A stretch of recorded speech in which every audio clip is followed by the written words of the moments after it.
Well, listen, man, thank you so much for taking the time to do this. It is my absolute pleasure. So far, so good today? Well, you know, we're putting a record out. It's always stressful, isn't it? So, yeah, not too bad. I'm less busy because we've got all the videos are out now, so there's fewer things to do. But yeah, I'm not. I always think as well. Yeah, that must be one of the unexpected things that if you don't know the ins and outs of, say, the music industry, the build towards an album release can look one or two things absolutely absurdly busier than the recording writing process and that period, or it can look like you should be chilling out and just relaxed and just waiting for the date to come along. Yes. Some bands might sit around and not do much, I don't know, but I make all the videos, so I take on too much every time we put a record out. So yeah, there's no, and also you know, you're supposed to have them ready pretty much when your campaign starts, and I didn't. I was on holiday for a while and then I was doing other things, so I had to make them quite quickly, but it got done, and it was a bit sort of, you know, quite yeah, I hit the deadline, but I probably should have had them done earlier on in the year and I would have been able to chill out a bit more. No one would notice that there was anything like in regards to that. Everything's perceived from an outside perspective gone very smoothly. And of course, the 15th of July, it's right around the corner, the release of Artificial Devices. Yes. Feels really close now. So where's your head at regarding the release right now? Considering all the work you've done and you've managed to put to the side, are you feeling relaxed, focused, and excited to send your baby out into the world? A bit, yeah. So we're doing a live stream on Thursday night, me and Andre, and we're gonna go through the album. We're gonna do a track by track for anyone, and they can listen to get some insight about the songs that have already come out, and then also stuff that they haven't heard yet and won't hear until next week. And so yeah, we're gonna do that, and I think that will be a chance for us to kind of have a catch up with each other and sort of go, right, it's around the corner, let's just enjoy this, let's talk about it. And you know, a lot of the, as I said, the video's gone out, so we can, I think I'm starting to enjoy it now. Like speaking to you now, I can start talking about it now rather than creating this content and worried about, oh, what sites are gonna review it or feature us, and all of that sort of bullshit's kind of been done now. So yeah.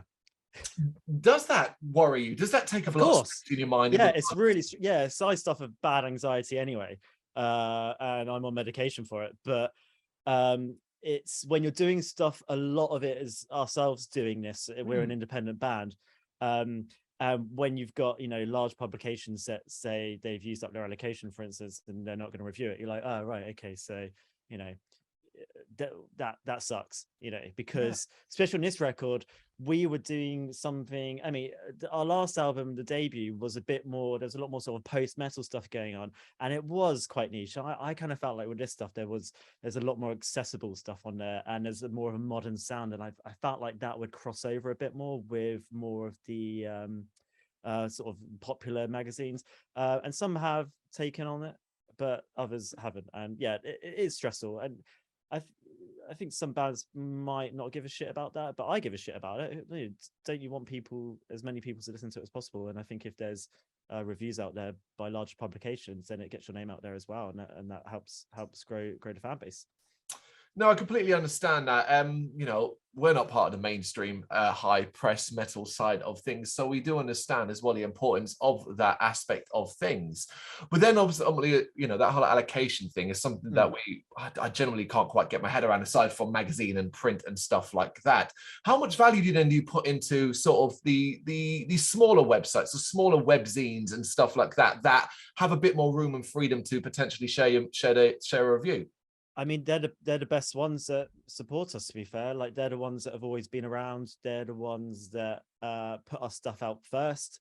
So yeah, massive respect to those guys. And yeah, they're, you know, it's weird because obviously we had a 4-year gap between the debut and this one. We probably should, obviously there was a global pandemic happening, but we should have been a bit quicker, I think. And it's interesting how, you know, some sites that were running the album 4 years ago aren't around anymore, which is a real shame. And then there's, you know, now we've started to sort of going back into it. It's like, oh, you see new ones popping up.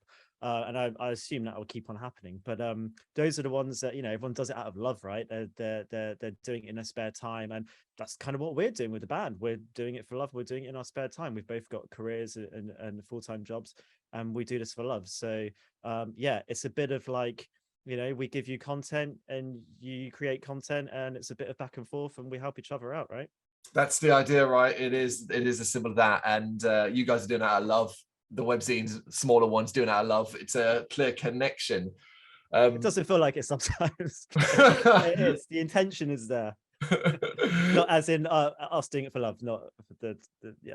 No, of course. You mentioned it though, you brought it up there. How much of an effect has the past few years, the pandemic period, the COVID times as it were, had on you guys, both as individuals and collectively? I was thinking about this just yesterday, actually, because I know this is going to come up with a few interviews. I feel like the lockdown definitely helped us start doing the record, because when we put out that first record, I put so much into that stuff, like the songwriting, the videos, the PR campaign, everything around it. I considered the whole thing a huge art project, essentially. So I was treating the press campaign like it was an extension of the album, rather than just doing normal interviews. I was creating stories and sort of trying to link it to the videos we're doing and all this kind of stuff. Whether that works or not, or pissed off people, I'm not sure. But I was trying to do it all as high concept stuff, and it basically just took its toll, really. And it was very stressful. As soon as the album came out, and you know, your PR campaign finishes, and essentially, you know, it's like the circus leaves town, and you're just like in the wilderness on your own, and that took its toll for sure. And that really sort of stressed me out, and I had to take a bit of a break from it. And I said to Andre, the guitarist, I said, you know, if we're going to do another thing again, you need to be the person to be like, okay, right, I've done it. You need to be the some person that does that first track and sends it over to me, because it's not going to be me. I need to just go away and take some time out. And then soon as it got to just before sort of pre-pandemic, he sent me a track, and I was like, okay, cool, but I just started a new job, and I was like, okay, yeah, I'll get to this, and I did it. And then we kind of went a bit quiet again, and it was really until the second lockdown that he said, right, I'm back on it, here's a track. And I was like, yeah, okay, I'm in there. And then I quickly did sort of my 4 track. We did 4 each. We do everything 50-50. So then I quickly did my 4, and it just came out, and then went from there. So I think the second lockdown was, you know, the first lockdown was just watching loads of movies and being a very happy introvert, sort of stuck indoors, minding my own business, drinking and watching, catching up on TV shows. But the second lockdown was like, okay, we need to be productive now, and this is an opportunity to do something, as I imagine a lot of bands did. But more mentally, I think it gave me a lot of time to catch up with myself. I managed to do a lot of like self-reflection. I did a lot of even like chores and little mini projects I was meaning to do. So I really caught up with finances as well, because the record cost a lot of money to do, and we put the vinyl and the CDs and the t-shirt out all ourselves. So I had some things to pay off. So it was really just getting on top of everything, and then that opened the door to create a new thing, and then be able to do it more sustainably this time. Mental health wise wasn't too bad. I mean, we had lots of stuff going on with we lost a family member and things like that, so that was all pretty shitty, especially the second lockdown. A lot of bad stuff happened, but you know, that didn't get in the way of the music, luckily. And I got into VR around the same time as well, and that was a good way of me to kind of escape a lot of stuff, because it wasn't really a way of having an outlet when you're sort of stuck at home, because your home becomes your life. So then I decided to sort of go to another world in VR, and that kind of got me through a lot of shit. Sorry, that was a really long answer. No, it's incredible. It's incredible. And always, like, it's great to hear both positives and negatives of that period, because ultimately there are so many negative stories from it that anything positive that can be gained from it is always worth hearing. But do you think, and I guess this might be impossible to know, do you think the album would be what it is now had that period of time happened?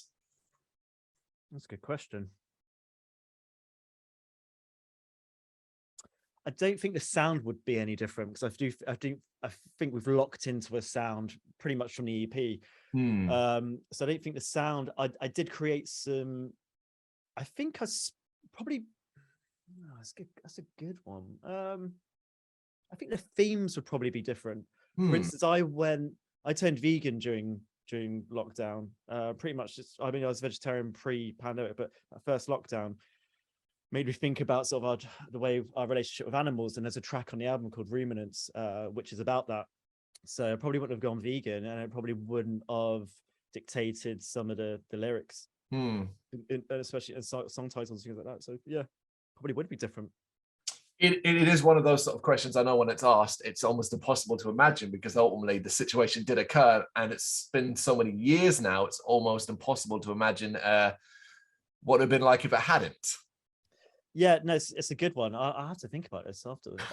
I definitely feel like the first album dictated the length and things like that, because we had when that first record came out, we were talking to labels, and they were like, oh, you know, if we're going to put this out, we have to cut tracks out of it because we don't want to pay for a double vinyl and all this kind of stuff. And I'm like, oh, we kind of don't want to do that, so we'll just do it ourselves. So this time was definitely like, okay, I think let's go for 8 tracks and go for like something that will fit on a single vinyl in case we do, just to trim off some fat. And I think some people did feel a bit like the first album was a bit self-indulgent, and they're probably right, because it was our first album. We really went for it, and we probably thought we were giving value. But sometimes things can be a bit shorter, and we kind of learned that we probably could tighten up a little bit. So we thought, let's do 8 tracks and see how long it comes to, and then go from there. And fortunately, it was bang on. So yeah. Well, that's experience more than anything else, isn't it? That's something. I guess so. Yeah. I think the first one was just like, we're just going to do what we want. It's going to be as long as we want, and it's like an hour plus. And some people probably dig that, but some people like a bit of brevity. So yeah, this one's definitely a lot shorter, more punchy, more accessible, I think, and hopefully more enjoyable. I mean, without meaning to insult anyone, of course, but modern times attention spans are a lot shorter, so there is always going to be that aspect too. Unfortunately, yeah. Although I do feel like again, probably the good thing about lockdown is that all of these podcasts that are sprouting up, long form podcasts. You've got one of the most popular podcasts is usually like 3 hours long, and the fact that in a time where everyone is restricted to tweets and an image, I think it's great that is still that's happening alongside the really short attention span stuff.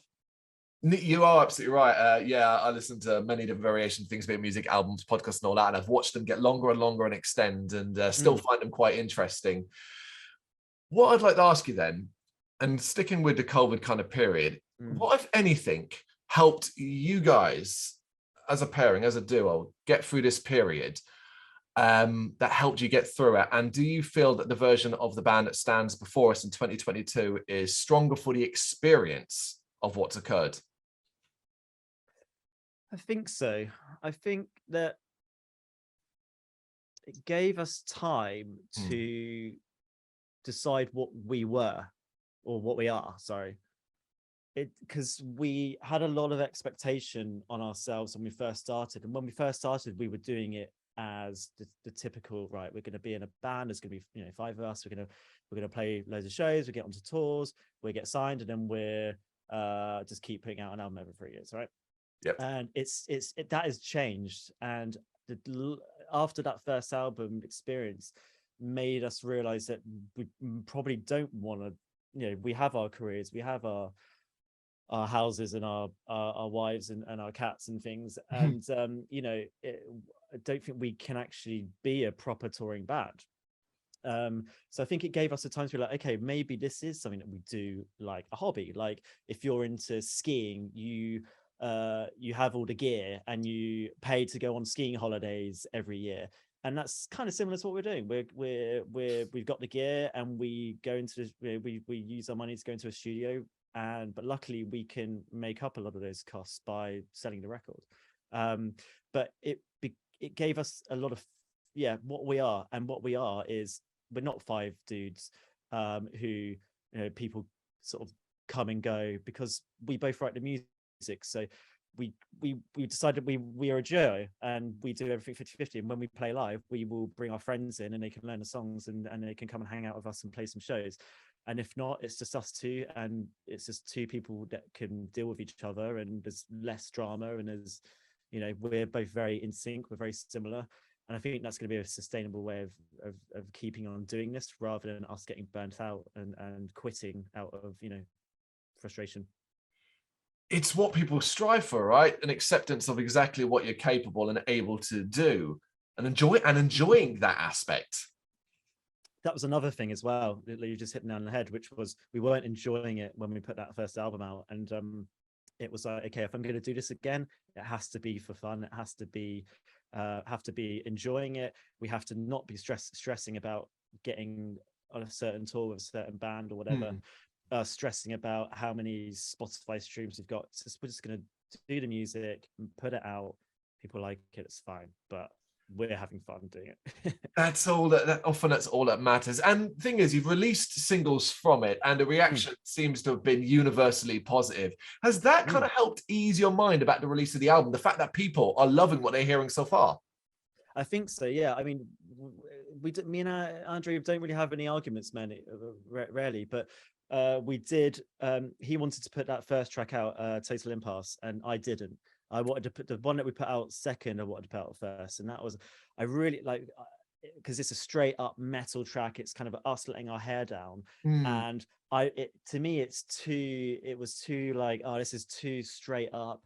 I think if people have been waiting 4 years, they probably want to hear a big, like, expansive, you know, epic track, and not just like a sort of metal track. So I felt like people would worry about the direction we were going in, and maybe the rest of the album would be sort of more metal. But yeah, I was amazed that we didn't get any negative comments from that first track, and that was worrying me. And then from then, yeah, it's been great. Really happy with the response so far. Absolutely. And what's quite interesting as well is how each track's been resonating with different people. And because considering the themes and ideas behind artificial devices, there are an array. But one that I kind of wanted to touch on specifically is the sort of marrying of tech and media and modern day elements like that. How do you guys, as a duo, marry the undeniable fact that they're all such an important part of being an individual and a band in modern times with, you know, the negative side of things? How do we manage it? Not very well.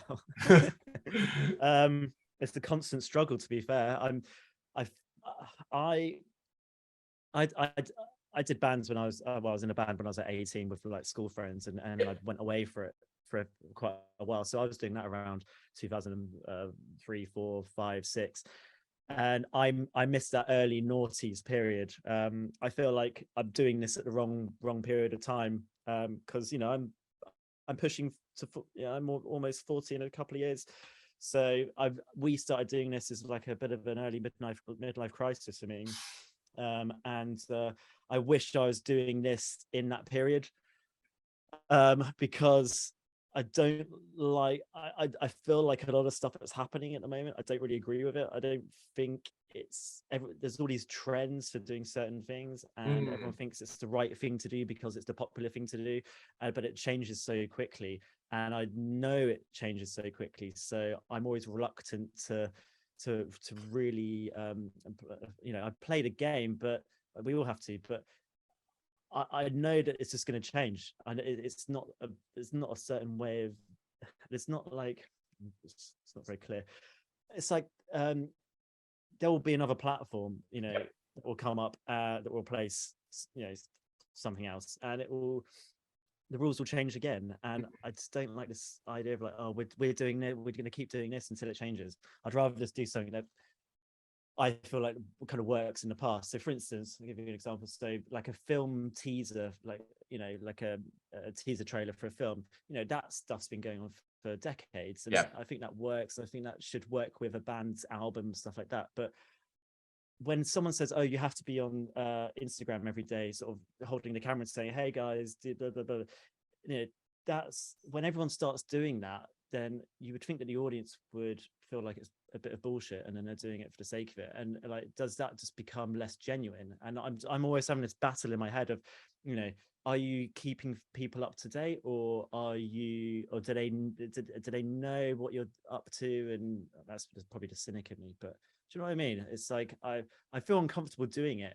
I like doing stuff like this because we're having a proper chat, but I feel uncomfortable doing the thing on the phone and saying, hey, come and do this and blah blah blah, blah. It just seems like a bit cheesy, especially when you're in a band that makes quite intense music. It's, it just doesn't sit right with me. But I don't think you're wrong, and I think it's almost impossible to not be cynical about modern use of social media, whichever platform it might be. And I think if we were to think of one that's kind of becoming the whole bands get on, it's probably something like TikTok is a good example of the jump on that train and see how that goes. But it's the balance more than anything else that often I'm more interested in, e.g. the personal use and the professional use. And whether it's seen as a necessary evil or it's something that can actually be enjoyed when it comes to the creation and process of music. Yeah, I mean, if we stop doing the band tomorrow, I will delete all of my social media apps. That's for sure. But I'll try and be positive. There are fun ways of doing it. And for instance, like we're doing this live stream on YouTube on Thursday night. I've got all this gear here. I haven't really been utilizing it. We've been so busy with other things. But now I've got the time to do it. I'm going to start being more active on, Instagram, and we're going to do it in our way. I don't want to do it I don't want to do it in the cheesy way that we keep being told to do. I'm just going to see if it works doing it in a way that I feel comfortable. And it will be like this, and I'll get Andre on the call with me, and we'll do stuff like that. So there's definitely a way of doing it. I think TikTok's a weird one because I don't know if you've seen I don't think there's many metal bands on there, to be fair. I think the problem with all of these platforms is that they are popularized by the public, and the public usually don't like sorts of things that we like. So if everyone's saying go and use TikTok because it's like an untapped resource for metal bands, that's probably for a reason, because most of the people on there are dancing around and posting videos of junkies in the streets and whatever they do, and it's like, well, maybe people don't want to use it for bands. I haven't seen it being done with bands yet. I think to Instagram people worked it out. I think it's like, okay, so there's loads of people sharing photos of their food, and people in bikinis on the beach, right, or by swimming pools, and it's like, okay, so we're in a metal band, okay, and it just became guitar memes and vegan food. And it's like, fine, okay, so we're going to use it for guitar memes and music memes and videos of taking the piss out of Lars Ulrich or whatever, and that hasn't happened with TikTok yet, has it? I don't feel. Maybe that's my algorithm's not working properly and I need to retrain it to do something more metally. But I think once we figure out how to use TikTok for sort of music, like our sort of music, then I'll be more active on that. For as long as you possibly can, as you said, before the algorithm gets shifted and you have to relearn everything, such as the joy. Yeah, and there's also the paying, the fact that you put stuff out on Facebook and all of your followers, like not all of your followers are even seeing the stuff that you're posting unless you boost it. That is so depressing. At least with Instagram, is better. TikTok that hasn't got that yet, but again, that would change, and that's really sad that someone's choosing to follow you and they're not going to see everything you post in the order that you post it. It's not good. No, it can be an incredibly frustrating process, but keep it simple. The new album, 15th of July, you ain't got to do anything too complex to hear this once it is released. How close to your original vision is the end result of Artificial Devices? It's pretty close. I think that first EP we did was the first thing we were doing together, and I listened to that now. I'm still really proud of it, but I listened to that and I'm like, oh, that bass sound, not into it. And then the first album was close again, but I felt like things were missing. So each time we've tried getting as close to what's in my head. This is pretty close. I think this is a mix of the first two in terms of like modern and sort of like the post stuff. It's pretty close. There's a couple of tracks that I could still be mixing right now, I reckon, that I don't think I would ever quite finish. But it's weird because the weird thing about recording, some people listening to this that aren't in bands, it's a weird one, because when you're recording, you're hearing everything raw. You're not hearing it finished as you're recording. And I think when we've got so many layers, like we have, so many different things affect different things. So we've got a weird thing with our sound that the bass doesn't actually come from the bass. The bass comes from the low synths. You get the clang and the impression from the bass, but you get the warmth and the bass from the keyboards, and we have those two things going at the same time. And that's really hard to figure out in terms of like when you're playing, or how the levels are when you're recording, because everything's unmixed. And it's only when you hear it mixed you could decide to change the keyboard settings or the bass settings, and then all of a sudden you're in a mix and you're dealing with someone over email, and that becomes really difficult to be specific. So we're pretty close, but I think if we do another one, I would want to do it in a different process. I think what we should do, because our sound's quite complicated and there's so many layers, I'd probably record one track, mix it, and then go back and do the rest, which is a bit unconventional, but I feel like I would have more control over the output. Yeah. Well, ultimately, any experimentation that might make it better for you or more enjoyable or end up with a better end result is worth doing. But who out of the two of you is the kind of person then effectively that says, stop playing with this, we're done? I think we're both pretty good. I think Andy, he's less. Yeah, I think I'm fussier with mixes. I think he's better at. We're both pretty good at, like, yeah, we're done with the writing, but I'm fussier with mixes. Okay. Because of there's so many keyboard layers that I have, and I spend so much time when I'm demoing listening to them in a certain way that I know exactly how I want it. And it's not always about, oh, can you put this up a little bit and this down a little bit. I really should be there in the room, I think, next time, just because I could do a whole I could do all of the amends in a day if I sit there with the engineer, rather than doing stuff over email, which is again something you learn from doing it. Of course, you'll never stop learning. As a musician, ultimately, you never stop learning. There's always more experience to be gained. And with that in mind, though, this process, this part and parcel of the game, the build up to a release, the press and all of that, does that refresh the music for you? Because obviously when you're mixing and you're doing all that work constantly, hearing the same things over and over again, I don't think people would be too surprised if you were kind of like, I'm sick to death of these tracks. Do you find it refreshes when you get a bit closer and people are giving you feedback? It is refreshing. I mean, because I do all the videos, you know, not only do I listen to a million times when I'm writing and demoing and recording and mixing, then I'm editing. You know, that de-emulate video took quite a while to edit. So obviously I'm listening to it even more. And then you're doing all of the social media content and you're doing little clips. So then you're listening to that same bit. And then when you're on the app, you're checking, comments and things, and you're hearing it again. So it's good that I'm not getting tired of the tracks, but yeah, I think what you want when those tracks start coming out and you start seeing reviews is, from when you finish a record, you want to know what people think about it. And you want some dialogue from people. And what's really frustrating, in this time, which I'll keep moaning about, is that, you do all this work and you put it out and it turns into, a fist bump or a fire emoji or a number of likes, and that is frustrating. I know people, it's nice and people mean well and everything, but what you really want is someone to like comment. And I know it's harder these days for people to comment, but I think comments are where you really feel like you've made an impact on someone, and that's why I like reading reviews, even bad reviews, because if someone puts a bad review out and I think that they've got a point on a couple of things, I'll be like, yeah, it's like, just bring it on. Tell us what you think, because we've started a dialogue with the music, and we want to have a conversation with people through it. So the more we get back, the better. I completely understand that. One of my most fun aspects that I like to sort of see, whether it be comments or reviews and something like that, is how something makes you feel. That's it, how it makes you feel. No, you're absolutely right. That's what you want. I mean, it's like, yeah, cool, fist bump, that's great, I'm glad you liked it, but I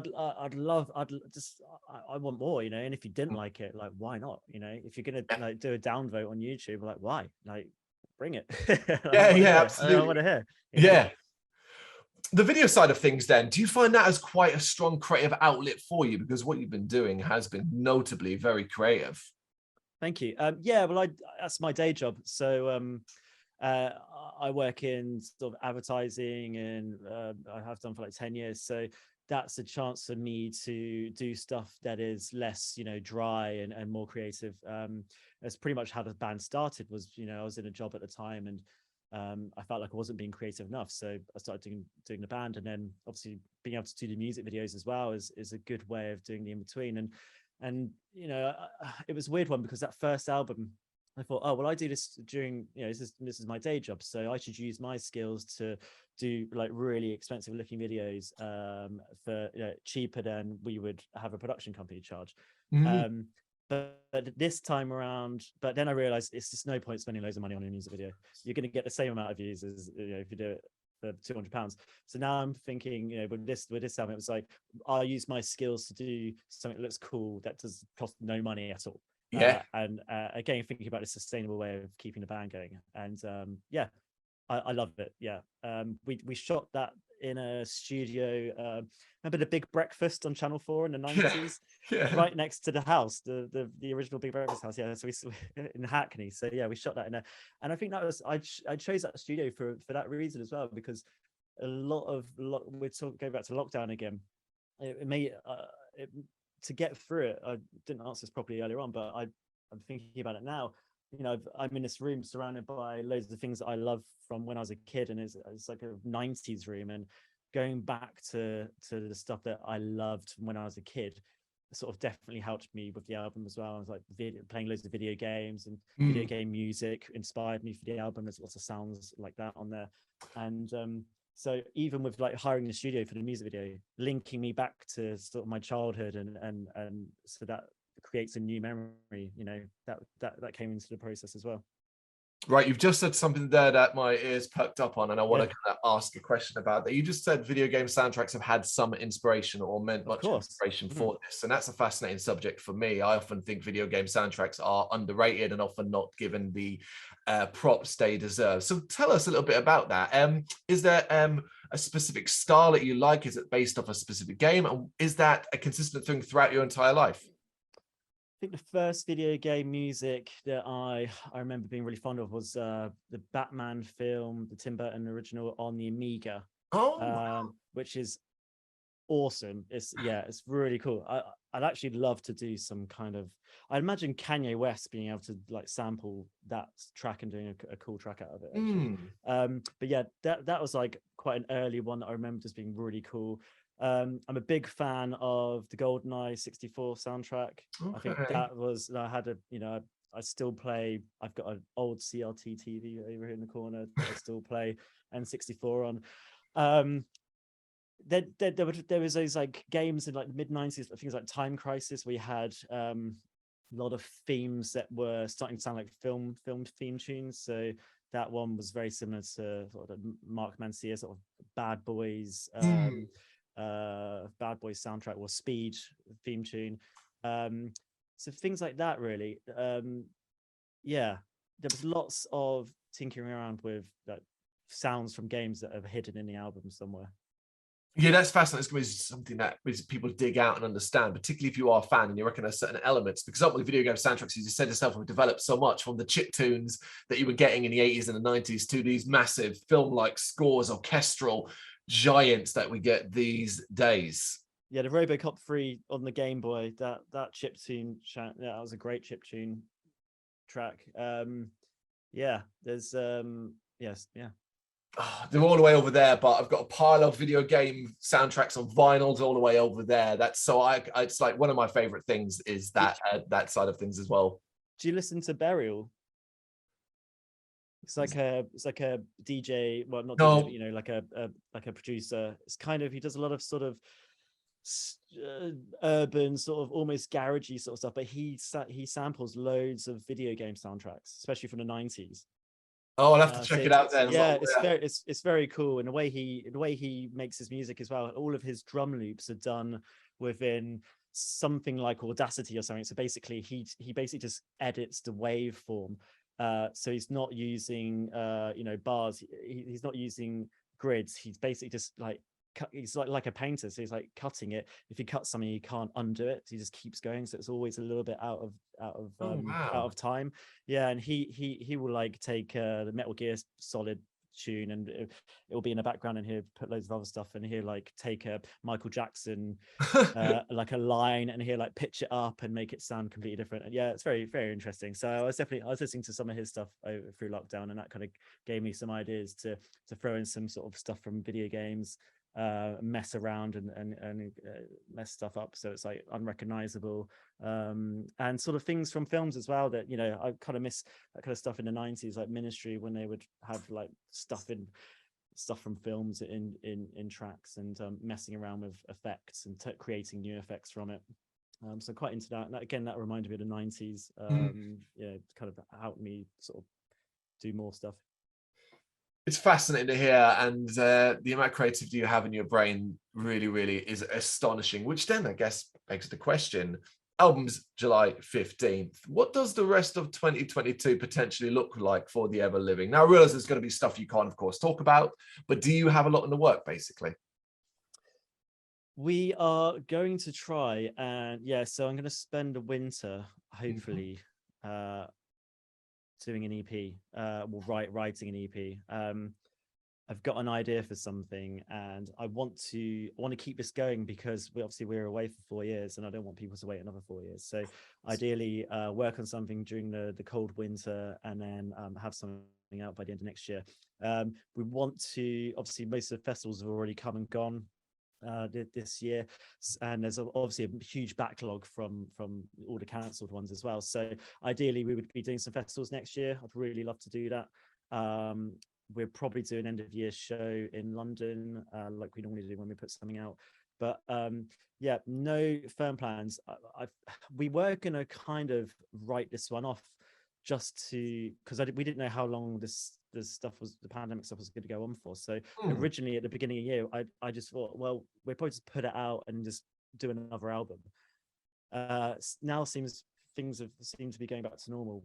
We probably need to have a rethink and start, you know, trying to play some shows. But yeah, a couple of things on the horizon. But yeah, I would actually just like to crack on and get something else out. Wow. Yeah. Well, you're an artist. It's always amusing to me when I talk to artists and bands and so on during a cycle and a press area of a current release, and inevitably there's always something else in the works, because you're always moving forward.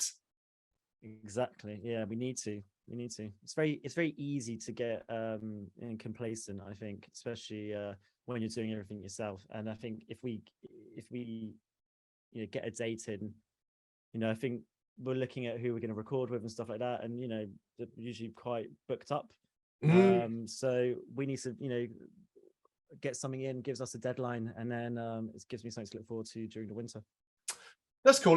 Then the last one for you, and it's pretty simple. What's a realistic goal then over the next 12 months that you would like to achieve? Next 12 months, I would love to play Arctangent Festival next year. Wow, yeah. I would love to do that.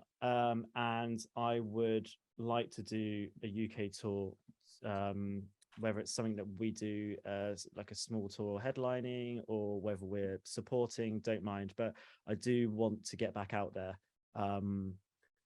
So if we can do those two things, as well as this new EP that I'm thinking of, then I'll be quite a happy bunny. Absolutely not impossible either. It's realistic. It's good to hear. Chris, thank you so much for taking the time to do this. It's been absolutely fascinating and a real pleasure for me. No worries. Thank you for having me.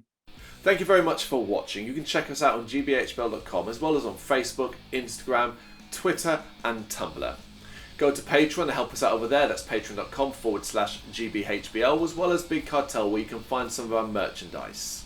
We have a podcast running on SoundCloud and Apple Podcasts. And of course, if you like this video, do us a favor, hit the subscribe button and help the channel grow. Games, horror, and heavy metal. What else is life for?